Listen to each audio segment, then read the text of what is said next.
ana te whānau Kate ki te poitūkohu. Out of nowhere, just really fell into the sport and fell in love like really quickly. It's an amazing thing, and then it's brought us to where we are today. I just started watching him and I was like, oh, that looks fun. So then, yeah, I started to get more interested in that and then just kind of followed his path and went from there. Ko Ihaka rāua ko Tāwhiri Cate no Ngāi Tahu tērā e tākaro ana mo te Canterbury Rams. Koe nei te tau tuatahi mo te teina o te tīma a Tāwhiri. E ai ki a Tāwhiri ko tōna tuakana tērā I whakaaweawe ia ki te tākaro I te poitūkohu. Off the court, we're just like, as younger kids, like most brothers would do, they'd just be fighting all the time, throw a couple tantrums at each other, but like right now, I think me and Ihaka are probably the closest we've ever been.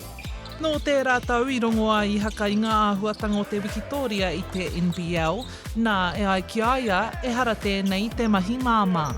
I'm facing adversity every single day. I mean, I'm going up against guys that are so much better than me, and last year it was kind of hard to see that is actually benefiting me in so many different ways. I'm constantly learning from these guys. I'm learning from some of the best leaders in the leagues. Both of us, our goal was to go overseas or like play pro together or just even go pro individually. Like we're just helping each other to get better. So our dynamic is like really, really tight for us on the court. Nō nai nei ko tā rāua kura a Christ College tērā te tīma kura ārunga I te motu, nā ko tā rāua Pouako I te kura a Quinn Clinton, te Pouako Matua o te Rams. I've known them for just over 2 years now, so I always knew the talent was there, and bringing in Ihaka last year, seeing what he could do was great, and then obviously new Tāwhiri, and I thought he was ready for the challenge, and I think I've been right. They've stepped up each day, and they're going against grown men, and continuing to get better. I was so used to being one of the better guys in my high school teams or in my age group teams, and I come to an area like this, a whole new professional league. Kei a rātou te tūnga tuarua I te rarangi rangatira o te NBL o Aotearoa, ko te manako nui, ka mutu te tau, hei kaitākaro.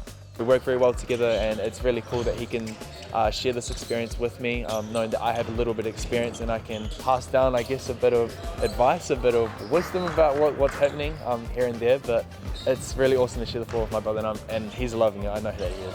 Training's super hard, but then when it translates into games, we're really locked in. We're really focused on little things. Obviously, back-to-back champions, so we're looking to go for a three-peat this year.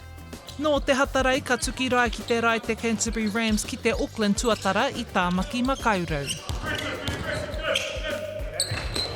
Hora Kairangi Nicholas, Tahu News.